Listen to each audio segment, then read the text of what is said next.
Fala galerinha do xadrez, tudo beleza? Anatoly Karpov no desafio mais difícil da vida dele, talvez o desafio mais difícil da história do xadrez. Linares, 1994, e a gente vai para a terceira rodada agora.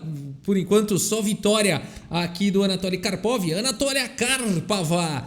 E agora ele vai jogar aqui contra o Miguel Illescas. Miguel Illescas, pessoal, uma lenda do xadrez espanhol, uma lenda, tá bom? Até antes de Shirov, ali Valerro Pons, o principal ali era Miguel Illescas, né? Por diversas vezes campeão espanhol, chegou a estar entre os 30 melhores jogadores do mundo nessa época, aqui em 1993, 1994, tá? Ele tinha 2.640 e poucos de rating, o que na época colocava ele entre os 30 melhores jogadores ali do mundo, tá? O rating de 1.640 em 1994 era um dos mais altos do mundo, tá bom? Vamos dar uma olhada então. Miguel Illescas, o gigante espanhol, abre aqui a partida com o cavalo em F3. Karpov responde com o cavalo em F6. C4 e aqui B6, o Karpov decide abrir aqui o bispo em fianqueto na ala da dama. G3, bispo B7, bispo G2, o Miguel vai combater essa diagonal de casas claras e agora E6 aqui pelo Karpov, trazendo mais uma presença aqui no centro. Cavalo C3, bispo B4, tentando combater a luta aqui pelo centro. Agora roque, todo mundo colocou os reis em segurança e aqui dama C2, mais uma vez reforçando aqui a casa de E4. Torre E8 pelo Karpov, temos aqui D4, bispo por C3, foi a decisão aqui de Karpov capturar então aí o cavalo. Olha que interessante a decisão aqui do Karpov, né? Quando capturar a peça ou não, tema estratégico, aí muito importante. Aliás, aproveitando o gancho, se você quiser aprender sobre estratégia, aprender mais, o grande mestre André Diamante vai começar um curso agora dia 11 de janeiro, tá bom? 8 aulas ao vivo aí para você melhorar em estratégia no xadrez, um curso para todos os níveis, porque as aulas são gravadas e você tem acesso vitalício e é um tema muito legal. Mais detalhes aqui na descrição do vídeo, tá bom? Até o dia 11 de janeiro, aproveita e já se inscreve. Bispo por C3 foi a decisão do Karpov. Por que ele tomou essa decisão de trocar um bispo por um cavalo? Vamos ver. Um dos motivos é para reforçar o domínio aqui das casas centrais, né? Dama por C3 foi jogado agora D6 pelo Karpov, B3 e cavalo de B em D7. Seguindo com o desenvolvimento, bispo B2 e agora bispo E4. O Karpov ocupa a casa de E4. Olha que interessante, não tem mais o cavalo. O Karpov ocupou essa casa, mas o que será que ele está querendo com esse lance, né? A partida seguiu com torre de A em C1 e agora a torre C8 aqui pelo Karpov. Torre de F em D1 e aqui C6. O Karpov então ocupou a casa de E4 e está botando bastante presença aqui nas casas claras depois de C6. Dama B4 foi jogado atacando esse peão aqui indefeso na casa de D6. Dama C7 protegendo e a dama volta para D2. Como esse bispo atrapalha aqui, né? As brancas querem jogar esse peão em E4 e não vão conseguir tão cedo. E agora o Karpov segue com o seu plano. Que legal, ele jogou o C6 lá, a dama em C7 e agora veio com a dama para B7. Era tudo que ele queria aqui, reforçar as casas claras. Dama em F4 e agora D5 protegendo aí o bispo. O bispo veio para F1 e agora B5, o Karpov segue avançando, C por B5, C por B5, é possível a troca das torres, mas aqui o Miguel Illescas simplesmente joga com o cavalo aqui na casa de E1. Dama em A6 pelo Karpov, já pressionando aqui o peão, A3 protegendo e agora H6, um lance profilático aqui, importante que o Karpov joga, permitindo fuga do rei no futuro, impedindo a entrada de peças aqui em G5, o cavalo também e tudo mais. A partida seguiu com torre por C8, torre por C8, torre C1. O Miguel Illescas assustado aqui que quem tá mandando no jogo até agora é o Karpov, né? O Miguel Illescas tá só reagindo, tá tentando trocar peça. E agora o Karpov segue com o bonito lance cavalo B8. Um dos lances mais difíceis do xadrez, segundo o próprio Vassily Ivanchuk, né? É a volta do cavalo, é o cavalo ir lá para trás. E ainda mais para a casa inicial, né? São lances realmente difíceis de encontrar, mas aqui o Karpov vai manobrando o cavalo, né? E3 foi jogado, torre por C1, bispo por C1 e aqui dama B6. O Karpov abre espaço para o peão passar. Bispo D2, o cavalo de B vai lá para D7. Fala, pô, mas eu não entendi essa manobra aqui do Karpov. O cavalo veio para cá e depois ele voltou para lá, né? O que está acontecendo aqui, né? Bom, quando o Karpov joga cavalo B8 e E3, aqui o Karpov, então, se não fosse jogado E3, né? Se fosse jogado aqui alguma outra coisa, por exemplo, torre por C8, dama por C8, né? Aqui a gente teria uma posição completamente diferente. Por exemplo, um F3, o bispo G6, a dama está com o controle aqui da coluna C, né?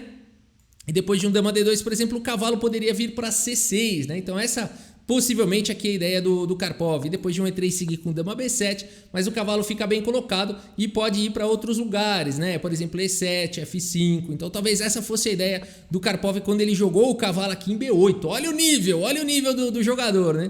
Agora, quando realmente não houve aqui o lance torre por torre, jogou E3, agora o Karpov faz o seguinte, a dama não volta mais, eu vou trocar aqui e vou agora manobrar o cavalo de novo para outro lugar aqui, cavalo de B volta para D7. E sensacional, né? Então, de acordo com o que vai acontecendo na partida, o Karpov também vai se adaptando. Bispo B4 e agora A5 atacando o bispo em E7 e aqui E5. Olha que lance bonito aqui do Karpov atacando aí a dama. Você fala, ué, aqui é só capturar, né?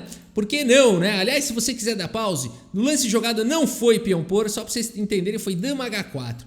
Se você quiser dar pause nessa posição e tentar encontrar agora por que o Miguel Illescas não capturou o peão, né? Parece um lance forte, captura um peão, tá atacando aqui o cavalo, por que não jogar isso? E apenas um lance castigaria esse lance aí D por E5, bonito demais aqui. E eu espero que você tenha encontrado aí o lance G5, o único lance aqui da posição vencedor, né? E a dama não tem mais pra onde ir, olha que bonito. Isso é Karpov, galera. O Karpov são essas sutilezas, são essas que você não imagina que aqui a dama tá ficando presa, né? E o Karpov encontra tudo isso, por isso ele joga esse lance espetacular aqui, exclama duas E5. Miguel Illescas já sentindo que tem coisa errada acontecendo, né? Quando começa a acontecer coisas que não estão fora do seu controle, a coisa é perigosa. Dama H4, agora E por D4 e dama em F4. A dama insiste aí na casa de F4, agora D por E3, dama por E3 e simples assim o Karpov tem um peão a mais contra a lenda do xadrez espanhol. Mas não acabou por aqui, o Karpov segue agora com D4, atacando a dama, avançando com o peão passado, a dama volta para F4 e aqui dama C6, o Karpov bota domínio na diagonal de casas claras, domínio na coluna C, é tudo meu. Bispo por F6 foi jogado, cavalo por F6, dama B8, cheque aqui, rei H7 e dama por B5. O Miguel Illescas reage aqui, captura um peão. O Karpov não quer trocar peça, segue com dama C1, atacando aqui o cavalo.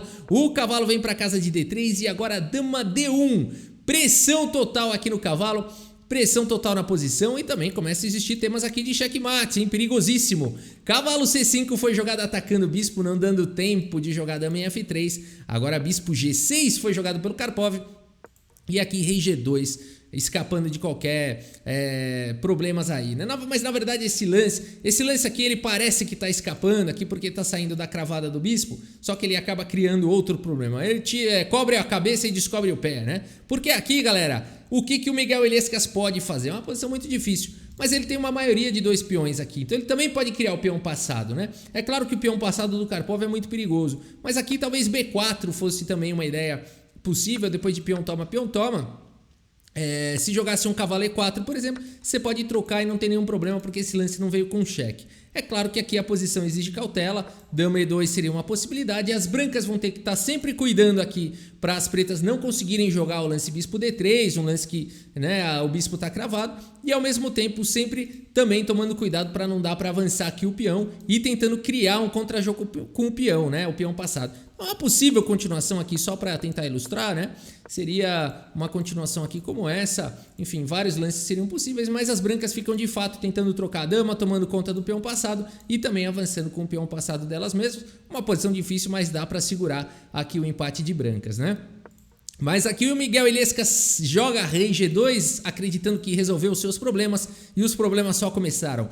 Cavalo E4 agora pelo Karpov, atacando aqui também o cavalo, e se o cavalo for capturado agora tem cheque, né? A posição é difícil demais, bispo em E2 foi jogado atacando a dama vem para E1 aqui, por enquanto continua observando aqui o bispo, que está protegido, cavalo por E4, bispo por E4, cheque, e agora F3, e o bispo volta para G6, feliz e contente, sempre guardando essa diagonal, né? O Karpov toma esse cuidado aqui de guardar essa diagonal. H4, H5 parando o peão, F4 tentando atacar, mas agora bispo E4 cheque. O bispo cobre em F3, G6 aqui, o Karpov segura agora aqui o peão de H5 que estava desprotegido e atacado, né? Então aqui G6 protegendo, por enquanto a dama protegendo aqui o bispo, tudo certinho, bispo por E4, dama por E4 cheque, e a gente tem esse final, então todo mundo com 5 peões. Agora a questão é, dá pra ganhar isso daqui? Porque tem dama, tem rei, tem 5 peões. Será que dá pra ganhar? Tá tudo igual a questão material, né? Qual que é o ponto todo para avaliar essa posição? Mais um tema estratégico, olha aí, né? Que vai ser inclusive mencionado no curso do Grande Mestre André Diamante. Mas aqui a avaliação da posição, galera.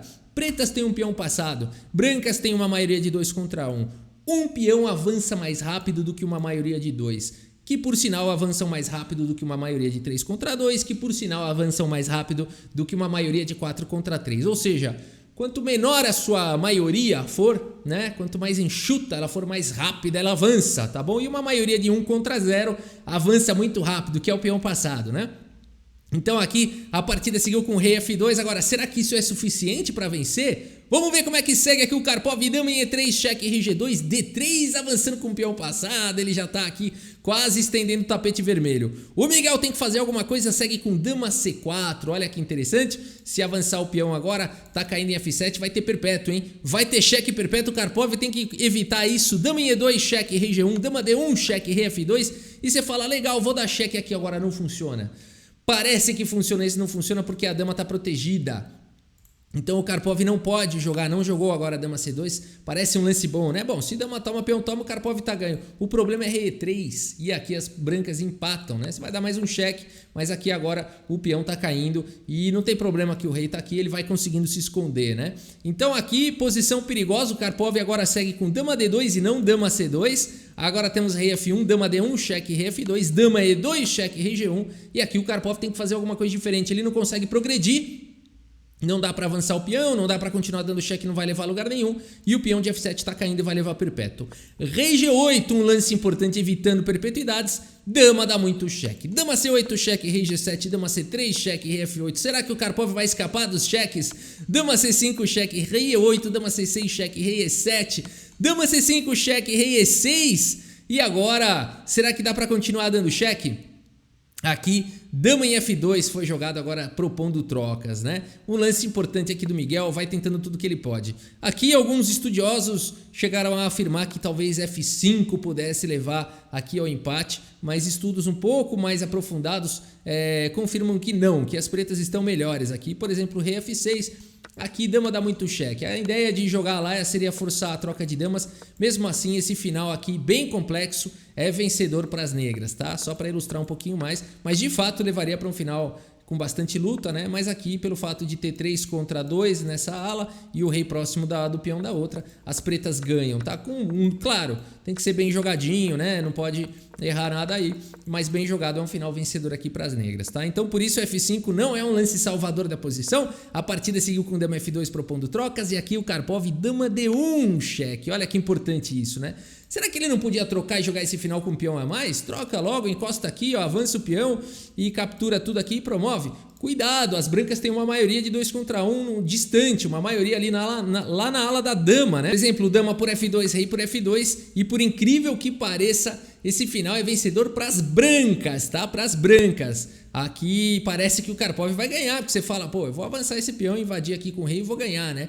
O problema é essa maioria de 2 contra 1 na ala da dama, né? Isso aqui que vai fazer toda a diferença. Por exemplo, aqui rei vem, aqui o rei encosta, avança e aqui as pretas de fato vão ganhar esses peões, mas B4 simplesmente aqui e as brancas vão coroar, vão promover aqui na frente, né? Rei por F4 e por aí vai, né? O rei não chega mais para parar esse peão e por mais que você queira ficar aqui com o rei e 3 peões contra a dama, esse final aqui é vencedor para as brancas porque o rei está próximo do outro rei e as brancas vão vencer aqui em poucos lances, tá? Então aqui Karpov tem que realmente, depois desse lance dama F2, tem que jogar direitinho, né? E por isso ele segue aqui com dama D1 cheque, não trocando as damas, rei G2 e agora dama por B3, já tem mais um peão, já tem um peão a mais aqui agora o Karpov. Dama em E1 cheque, o rei volta para D7, dama por A5, igualando a questão material, mas agora dama C2 cheque, rei H3 e D2. O peão conseguiu avançar mais uma vez, mas a questão agora é: será que dá para parar esses cheques todos agora que vai levar? Dama D5, cheque, rei C8 e aqui, apesar de ter mais um monte de cheque para dar, o Miguel Illescas, percebendo que só iria postergar o inevitável, abandona aqui a partida. Vitória, mais uma vitória aqui de Anatoly Karpov, né? Aqui abandonou o grande mestre espanhol Miguel Illescas. Abandonou porque não dá mais, pessoal. Aqui dá pra dar mais um monte de cheque. Vamos dar cheque? Dama 8, vamos dar mais. Vamos dar um monte de cheque aqui. Vou ficar dando cheque pra sempre aqui.